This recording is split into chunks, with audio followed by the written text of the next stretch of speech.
Bonjour à toutes et à tous. Nous sommes donc le 8 mars, la journée internationale du droit des femmes.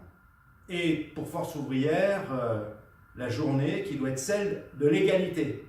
Parce que le droit des femmes, c'est l'égalité entre les femmes et les hommes, bien évidemment au travail, en matière professionnelle, et c'est aussi l'attention qu'il nous faut sans cesse porter pour éviter, empêcher toute forme de harcèlement, de violence que subissent les hommes et les femmes au travail et malheureusement, on le sait, plus souvent les femmes. On dit souvent que pour Force ouvrière, les droits des femmes, l'égalité, c'est pas simplement une journée, c'est chaque jour. Mais il faut bien le dire, si nous n'avions pas ce rendez-vous annuel, ce 8 mars, qui a été décrété au niveau international, eh bien, serions-nous sûrs de chaque jour y penser les uns et les autres comme il faut absolument y penser si l'on veut faire changer les choses, si l'on veut faire progresser les droits des femmes, le droit à l'égalité de toutes et tous. Eh bien, mes chers camarades, c'est un peu comme notre 1er mai, journée internationale de solidarité et de revendication.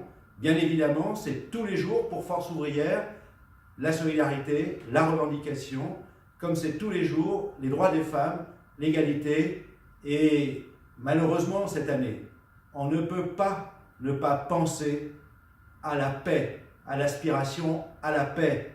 Mes chers camarades, aujourd'hui, pèse sur tout ce que nous faisons le conflit, la guerre en Ukraine. Une guerre qui est le résultat, non pas des peuples, ce ne sont pas les peuples qui sont en guerre, ce sont ceux qui gouvernent, et c'est aujourd'hui la violation de la Charte des Nations Unies, de l'aspiration à la paix pour toutes et tous, à la souveraineté, au droit des peuples à disposer d'eux-mêmes, qui est mise en cause par la décision du gouvernement russe d'envahir par la voie armée l'Ukraine.